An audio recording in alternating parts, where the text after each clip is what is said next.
നമുക്കൊപ്പം BHP സംസ്ഥാന അധ്യക്ഷൻ വിജി തമ്പി കൂടി ചേരുകയാണ്. ശ്രീ വിജി തമ്പി, ഈ അയ്യന്റെ പൊന്ന് ആന്ധ്രയിൽ എത്തി എന്ന് ഒടുവിൽ SIT തന്നെ സ്ഥിരീകരിക്കുകയാണ്.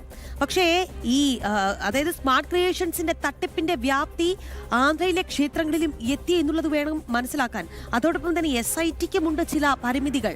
എങ്ങനെയാണ് ഈ കുറ്റക്കാരെ കൃത്യമായി കണ്ടെത്താൻ SITക്ക് സാധിക്കുമോ? അങ്ങ് എങ്ങനെയാണ് ഈ ഒരു സാഹചര്യത്തെ നോക്കിക്കാണുന്നത് ശ്രീ വിജി തമ്പി?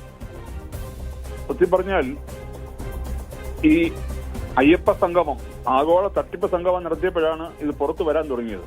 അന്ന് ഹൈക്കോടതി ഇടപെട്ട് ഒരു SITയെ രൂപീകരിച്ചു. പക്ഷെ അന്ന് ഞങ്ങൾക്കെപ്പോലുള്ളവർക്കെല്ലാം SITയെ ഭയങ്കര വിശ്വാസമായിരുന്നു. പക്ഷെ അവരുടെ ഓരോ ദിവസത്തെയും പ്രവർത്തനങ്ങളിൽ ആ വിശ്വാസ്യത നഷ്ടപ്പെട്ടുകൊണ്ടിരിക്കുകയായിരുന്നു. അവർ തന്നെ ഇപ്പൊ പോയിട്ട് ബാംഗ്ലൂർ പോയിട്ട് അവിടുത്തെ കുറെ ജ്വല്ലറി നിന്ന് സ്വർണം എടുത്തുകൊണ്ട് വന്നു. വർഷങ്ങൾക്ക് ശേഷം 2019 കഴിഞ്ഞ് ഏകദേശം എത്രയോ വർഷത്തിന് ശേഷം പോയിട്ട് ആ അയ്യപ്പന്റെ ആ ദ്വാരപാലക ശില്പങ്ങളുടെ പാളിയിലുള്ള സ്വർണമോ അല്ലെങ്കിൽ മറ്റു സ്വർണമോ അത് ഉരുക്കി അവർ സൂക്ഷിച്ചു വെച്ചേക്കുവോ? അതൊക്കെ എന്നേ ഉരുപ്പടികളായിട്ട് മറ്റു മാറിക്കാണും. അപ്പൊ അവിടെ ഇരുന്ന് ഏതോ സ്വർണം എടുത്തുകൊണ്ട് വരിക. ഇപ്പൊ തന്നെ ആന്ധ്രയിൽ പറയുന്നു ഇപ്പൊ സ്മാർട്ട് ക്രിയേഷൻസ് അവര് കൊണ്ടുപോയി ആ സ്വർണം വാങ്ങിച്ചു കഴിഞ്ഞാൽ അവർ പല കാര്യങ്ങൾക്ക് ഉപയോഗിക്കുമല്ലോ. ഇപ്പൊ അവർ പറയുന്നു ആന്ധ്രയിൽ ആ സ്വർണം ഇന്നലെ ഇവിടെ പറയുന്നത് കേട്ടു, ഈ സ്വർണം ശബരിമലയിലെ സ്വർണമാണോ അതൊന്ന് കണ്ടുപിടിക്കും. എങ്ങനെ കണ്ടുപിടിക്കാൻ പറ്റും? സ്വർണം ഒരുക്കി കഴിഞ്ഞാൽ അത് എവിടുത്തെ സ്വർണ്ണമാണെന്ന് എങ്ങനെ അറിയാൻ പറ്റും?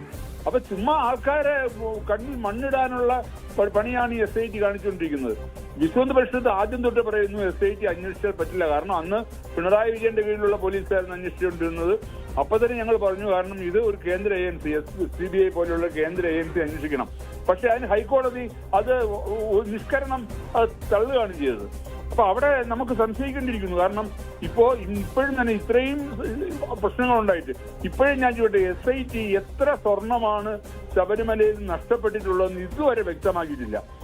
ഈ ഇഷ്യൂ ആദ്യം ഉണ്ടാകുന്നത്, അതായത് ഈ അയ്യപ്പ സംഗമം കഴിഞ്ഞ് ഈ ഇഷ്യൂ ആദ്യം ഉണ്ടാകുന്നത് എന്നെ അവിടുത്തെ ശബരിമലയിലെ ക്ഷേത്രത്തിലെ ഒരു ജീവനക്കാരൻ വിളിച്ചു പറയാണ്, സാർ ഇവിടുന്ന് ആ രാത്രി കർത്തവാവിന്റെ രാത്രി ഇവിടുന്ന് ദ്വാരപാല ശില്പങ്ങളുടെ പാളികൾ അയച്ചുകൊണ്ട് പോയി, എങ്ങോട്ട് കൊണ്ടുപോയെന്ന് അറിയില്ല, ആരും അറിഞ്ഞിട്ടില്ല, ആരെയും അറിയിച്ചിട്ടില്ല എന്നാ പറഞ്ഞത്.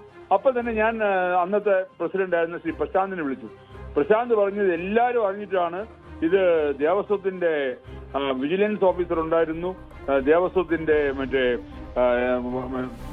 ഈ സ്വർണം സൂക്ഷിക്കാൻ ഉത്തരവാദിത്തപ്പെട്ട അവരുണ്ടായിരുന്നു, എല്ലാവരും ഉണ്ടായിരുന്നു. അവരുടെയൊക്കെ അനുമതിയോടും അനുവാദത്തോടും കൂടിയാണ് ഇത് മദ്രാസിലേക്ക് പ്ലേറ്റ് ചെയ്യാൻ കൊണ്ടുപോയത്. ഇത് അവിടെ തന്നെയാണ് നേരത്തെ പ്ലേറ്റ് ചെയ്തിരുന്നത്. വീണ്ടും അത് അവിടെ ഒന്നുകൂടി ചില സ്ഥലത്ത് തന്ത്രിയാണ് പറഞ്ഞത് അത് കേടുപാടുകൾ വന്നു, കറക്റ്റ് ചെയ്യണം, കയറുന്ന സമയത്ത് കൈയൊക്കെ തട്ടി മുറിയുന്നു എന്നൊക്കെ പറഞ്ഞിട്ടാണ് ഇത് ചെയ്തതെന്നാണ് ശ്രീ പ്രശാന്ത് എന്നോട് പറഞ്ഞത്. പിന്നെയാണ് നമ്മൾ അന്വേഷണത്തിലാണ് മനസ്സിലാവുന്നത് ഇത് പ്ലേറ്റിംഗ് അല്ല, ഇത് സ്വർണ്ണ തകിട് പൊതിഞ്ഞതാണ്. അപ്പൊ ഈ പൊതിഞ്ഞ സാധനം, ഈ പൊതിഞ്ഞ സ്വർണ്ണ തകിടാണ് 2019 മോഷ്ടിച്ചിട്ട് അതിന്റെ പുറത്ത് സ്വർണം പ്ലേറ്റ് ചെയ്തു. നമുക്കറിയാമല്ലോ, സ്വർണം പ്ലേറ്റ് ചെയ്താൽ അവിടുത്തെ ഒരു അവസ്ഥയിൽ ഒന്നാമത് അവിടുത്തെ തണുപ്പ് കാലം, പിന്നെ അവിടെ നെയ്യ്, മറ്റു വെള്ളം എല്ലാം വീണുകൊണ്ടിരിക്കുകയല്ലേ. അങ്ങനെ വീണുകൊണ്ടിരിക്കുന്ന സ്ഥലത്ത് എങ്ങനെയാണ് പ്ലേറ്റ് ചെയ്താൽ നിൽക്കുക?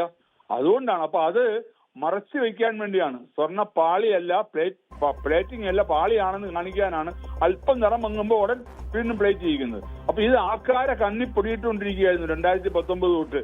അപ്പൊ ഇത് 2019 മുതൽ ഇതുവരെ ഈ കാലഘട്ടം വരെ അവിടെ ഉണ്ടായിരുന്ന എല്ലാ ദേവസ്വം ബോർഡും ഇതിന് ഉത്തരം പറയേണ്ടതായിട്ട് വരും, എല്ലാ ദേവസ്വം മന്ത്രിമാരും ഇതിന് ഉത്തരം പറയേണ്ടതായിട്ട് വരും. ഇത് SITയുടെ അന്വേഷണത്തിൽ ഇത് എങ്ങും എത്തത്തില്ല. ആരെങ്കിലും കുറച്ചു പേരെ പ്രതിയാക്കി. ഇപ്പൊ ചുമ്മാ വീട്ടിലിരുന്ന ഒരു ബന്ധവുമില്ലാത്ത തന്ത്രി ശ്രീ രാജീവ് കണ്ഠരരെ 41 ദിവസം ജയിലിൽ അടച്ചില്ലേ? ഇപ്പോഴും അദ്ദേഹത്തിന്റെ എന്താണ് അദ്ദേഹത്തിന്റെ പേരിലുള്ള കൃത്യമായ ആരോപണം? എന്താണ് SIT പറയുന്നത്? അദ്ദേഹം അനുവാദം കൊടുത്തില്ല, അല്ലെങ്കിൽ അനുവാദം കൊടുത്തു. അദ്ദേഹത്തിന് എന്താ ഈ പറഞ്ഞ അവിടുത്തെ ഓഫീസ് ചുമതലകളിൽ എന്താ അദ്ദേഹത്തിന് പങ്ക്? അദ്ദേഹത്തിന് അവിടുത്തെ ഭരണപരമായ ഒരു ചുമതല അദ്ദേഹത്തിനില്ല. അദ്ദേഹം സംബന്ധം പൂജാ സംബന്ധമായ കാര്യങ്ങൾ മാത്രമാണ് തന്ത്രി നോക്കുന്നത്. ചിലപ്പോ തന്ത്രിയോട് ആവശ്യപ്പെട്ടാണ് ഇത് നന്നാക്കണം, ആയിക്കോട്ടെ, അല്ലെങ്കിൽ വേണ്ടെന്ന് പറയുമോ? അവിടുത്തെ ഒരു സാധനം നന്നാക്കണം എന്ന് പറയുമ്പോ നന്നാക്കരുത് എന്ന് തന്ത്രി പറയില്ലല്ലോ. നന്നാക്കട്ടെ, നല്ലതല്ലേ എന്നേ തന്ത്രി പറയുള്ളൂ. അപ്പൊ ആ ഒരു അനുവാദം കൊടുത്തതിന്റെ പേരിൽ അദ്ദേഹത്തെ 41 ദിവസം ജയിലിലടക്കി. ഇവിടെ ജയിലിൽ അടയ്ക്കപ്പെടേണ്ട എത്ര പേരുണ്ട് ഇവിടെ?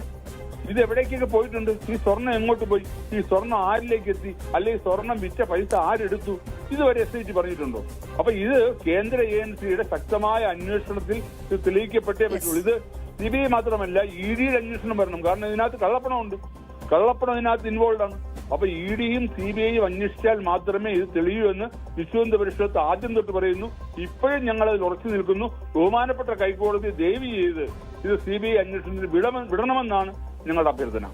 വളരെയധികം നന്ദി. ഈ അവസരത്തിൽ ഞങ്ങളോട് പ്രതികരിച്ചതിന് വിജി തമ്പിയാണ് ഈ വാർത്തയോട് പ്രതികരിച്ചത്.